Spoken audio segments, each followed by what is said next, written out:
Et du coup, vous êtes plusieurs à m'avoir envoyé en disant tiens, c'est marrant, on dirait un peu, tu sais, une approche similaire aux vieilles pubs des années 60 Volkswagen quand on avait parlé dans ta vidéo, tu vois. Et du coup, je me suis dit, ça peut être intéressant d'analyser la stratégie des deux, de voir où les gens ont vu la similitude et voir si ça fait sens et ce genre de truc, tu vois. Et elle est mignonne et dégueulasse à la fois, cette voiture. C'est un peu ça, c'est un peu ça. Je sais plus si c'était Citroën la première meilleure pub de l'histoire. Ah bah tu fais justement, peut-être tu fais référence à ça du coup, machin, parce que c'était Volkswagen du coup. Mais après, est-ce que Citroën a fait ça? J'ai pas cherché dans ce sens-là, moi j'ai comparé les deux. J'ai comparé les deux dans le sens où... bah, je vais vous lire, on va les parcourir, on va les parcourir ensemble. Vous avez la première avec, oui, elle ressemble à un grippin, c'est pour ça que vous pouvez l'acheter chez Darty. Alors oui, déjà, il faut poser quel est ce produit, tu vois. Donc c'est un véhicule, je sais pas à quel niveau on appelle ça une automobile. Bon, ça a 4 roues, tu vois, mais bon, c'est un véhicule quand même qui est électrique, qui, comme ils le disent là, justement, se trouve à Darty, à la Fnac, etc. Qui est apparemment accessible sans permis dès 14 ans, ce genre de truc. Voilà, c'est un produit un peu voilà, atypique. C'est une offre voilà, de Citroën, mais qui sort de l'automobile classique, évidemment. Ça, c'est le point de départ. Et du coup, donc là, on voit... Je vais d'abord les lire avant qu'on analyse le truc, mais tu vois, donc si vous voulez vraiment 300 chevaux dans Paris, allez dans un hippodrome. Curieusement, notre designer n'a toujours pas été viré. Non seulement la voiture du futur ne vole pas, mais elle n'a pas de direction assistée. Pourquoi est-ce que je mets cette intonation? Toujours 0 victoire en Formule 1, toujours 0 émission de CO2. Impressionnez vos arrière petits-enfants. Le pire, ce n'est pas que ces portes soient montées à l'envers, c'est qu'on l'a fait exprès. Alors, essayons un peu d'imaginer le brief, tu vois. Essayons de partir du point de départ et voir comment c'est arrivé à ça pour ensuite partir dans la comparaison avec l'autre truc, tu vois. C'est ça que je voulais faire, en fait. On sait que leur avantage, en tout cas leur promesse, enfin les avantages produits qu'ils veulent mettre en avant et qui sont autour du produit et qui sont mis en avant dans la communication, bah forcément, c'est qu'elle est électrique et qu'elle est facilement accessible.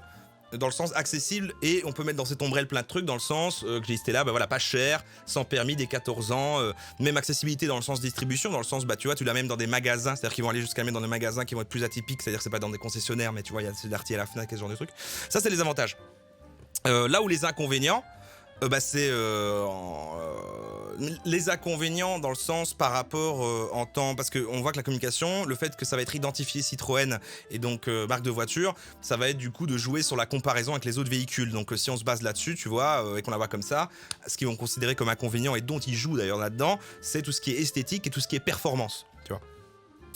Et donc, si on se base là-dessus et qu'on se dit la cible, bah forcément, quand on envoie le truc sans permis des 14 ans, machin et truc, et les avantages qu'ils mettent en avant, bah voilà, forcément un jeune soucieux de l'environnement, etc. Et qui en plus, qui a besoin d'un véhicule, mais qui n'a pas forcément accès, qui n'a pas forcément l'âge du permis même, tu vois, on voit le truc comme ça, voilà, ça c'est notre cible, tu vois. Si on voit le cheminement, tu vois, on essaie de dire le cheminement, il est assez évident, tu vois, c'est que produit relativement différent pour une cible différente.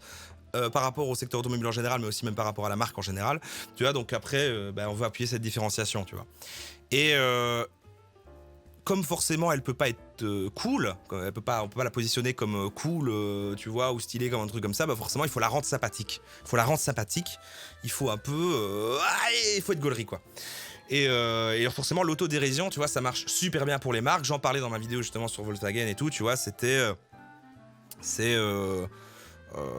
quand c'était un peu une des premières marques qui a pris un peu ce ton-là, c'est pour ça que c'est devenu historique, on en reparlera après justement, mais il y a ce côté, l'autodérision forcément dit par une marque et même par n'importe qui, tu vois, en plus machin, ça donne forcément une accessibilité, une sympathie, etc., une chose comme ça, donc voilà, tu vois, bon axe je trouve pour le produit machin. Et puis forcément, au lieu de communiquer directement, c'est là où se situe le style et pourquoi je parle des avantages inconvénients, c'est qu'au lieu de se dire ok, on va mettre en avant qu'elle est électrique, qu'elle est facilement accessible, les genres de trucs, on se dit on va plutôt mettre en avant qu'elle n'est pas faite pour l'esthétique ou la performance, tu vois. Bon, ça, là, je suis en train de vous dire, là, vous êtes en train de vous dire, oui, mais il enfonce des portes ouvertes, etc. Mais non, parce que c'est important de décortiquer comme ça, point par point, comme ça, on se dit, ok, ça, c'est le cheminement. C'était vraiment ce que Volkswagen avait fait à l'époque avec la Beetle, justement, dans les années 60, tu vois, parce que faire de ses défauts une force, parce que c'est assumé, tu vois, et que ça donne de la sympathie, parce que ça se va lui-même. Et comme je sais plus qui a dit tout à l'heure, on intercepte les objections à l'avance, quoi, tu vois.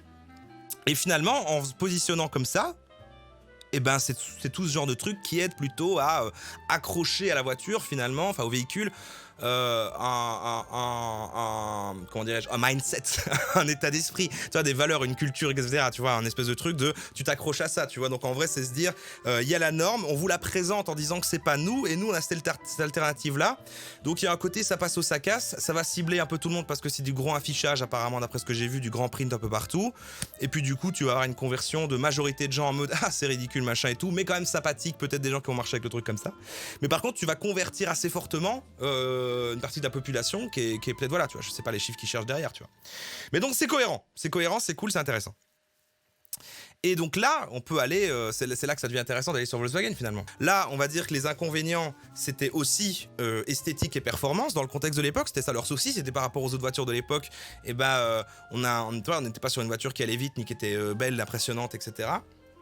Par contre, là où dans celle-ci, l'ami, on est sur électrique et accessibilité, là on était plus sur fiabilité et accessibilité, dans le sens où après ils ont continué plus sur l'idée de, tu vois, même avec Lemon ici, que tout en fait la blague du truc c'était tu sais en fait genre que c'est de la merde, mais qu'en fait tout le texte parle de cette voiture n'a pas été gardée à l'usine parce qu'il y avait juste une gratte sur le truc, donc ils étaient plus eux sur la qualité de fabrication, tu vois, la solidité, la fiabilité de l'engin, etc. machin, en se moquant aussi, en mettant de l'autodérision sur, tu vois, elle est petite, voilà machin, mais avec beaucoup de sympathie, jouer sur l'humour, etc.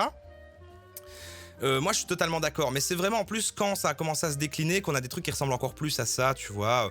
Je trouve que ce ton-là, ce ton qu'on peut avoir là ici avec si vous avez plus d'essence, elle est facile à pousser, tu vois, quand ils avaient rebondi sur l'actu en mettant c'est dégueulasse mais ça vous amène au bon endroit, tu vois, machin, avec voilà, c'est le côté en tout cas se moquer de l'esthétique, tu sais voilà, ça fait paraître votre maison plus grande et des trucs comme ça, tu vois. Je trouve qu'on est sur un ton similaire, mais évidemment. Et là, vous me donnez votre avis en sondage si vous voulez. Est-ce que pour vous les deux campagnes marchent, aucune des deux, une seule ou l'autre, ou inversement, tu vois. Mais je trouve évidemment que si on vient faire la comparaison, on a quand même un petit peu la pression que la campagne Citroën, c'est, tu sais, un jeune créa de l'agence qu'il a fait machin, qui avait lu un petit bouquin sur l'histoire de la pub et qui a vu justement les campagnes Volkswagen et qui a lu pourquoi ça fonctionnait bien, machin, plus juste sur le ton. Parce qu'en fait, ça ne fait qu'imiter en surface, du coup, ça fait un petit peu copie bas de gamme. Ça fait un petit peu copie bas de gamme de cette campagne, quoi. Ça fait un petit peu... on a essayé de faire le même truc, mais évidemment, il y a plein de facteurs qu'on ne contrôle pas qui fait que c'est impossible de produire le même effet. Parce que, alors déjà, évidemment, la base, c'est quand même plus facile d'innover et de faire un truc impressionnant dans la com dans les années 60 que en 2021, mais ça, c'est valable dans tous les domaines, vu que le temps avance et donc on invente de plus en plus de choses et il faut de plus en plus surpasser. Ça, ok. Mais même, je trouve que... Et alors, que dans la campagne Volkswagen, il y a un truc, et c'est pas pour rien du coup que c'est une campagne historique et qu'elle est considérée comme une des meilleures pubs de tous les temps et ce genre de choses. Que c'est considéré comme une des meilleures pubs de tous les temps et ce genre de choses, parce que... il y a une espèce de... Enfin, il y a deux choses. Déjà, il y a une espèce de sincérité naturelle, tu vois, qui se dégage de cette campagne-là. Même si en vrai, on sait que c'est une marque et que non, hein, on sait que c'est faux, hein, bien sûr. Mais ils ont réussi quand même à ce que, je sais pas, en plus, je sais même pas ma langue maternelle, tu vois, mais je veux dire, ils avaient chopé un ton et il y avait un espèce de truc et c'était tellement différent par rapport à tout ce qu'ils faisaient à l'époque qu'il y a eu un truc genre, mais c'est, tu vois, c'était trop game changer, tu vois.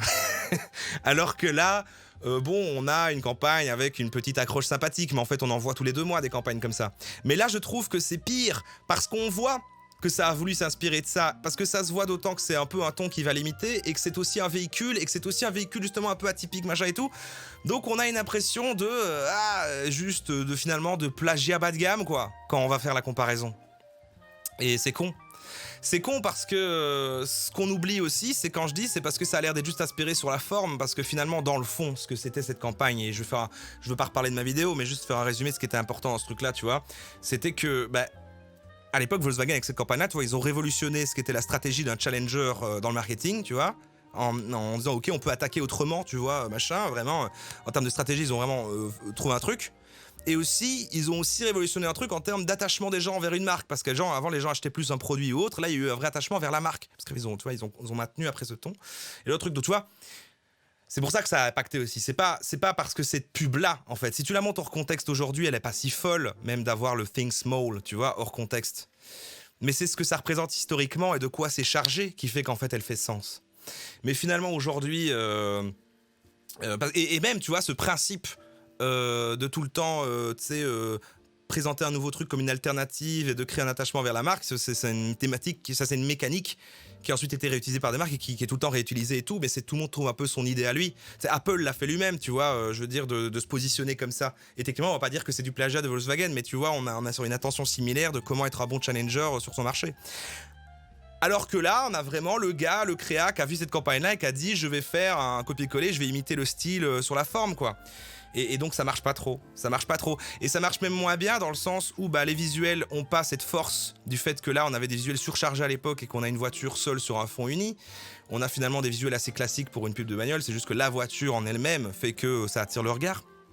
Et puis le texte forcément, voilà, je l'ai dit, mais on n'est pas du tout sur la même subtilité et la même intelligence, quoi. On est sur un truc plus petit clin d'œil, quoi, tu vois. On est sur un truc que tout le monde peut écrire. Alors que ça, Think Small, tu vois, la base de l'essence de tout ça, c'est pas la phrase en elle-même qui est bien, c'est tout ce que ça dégage comme force. Après, oui, ok, les campagnes qui viennent après, on est plus sur des petites boutades, tu vois.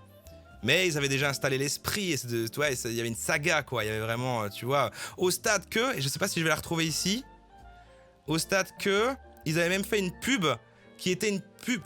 Faut que je la retrouve celle-là, et on terminera là-dessus, je pense. Ils avaient fait une qui était sur, voilà.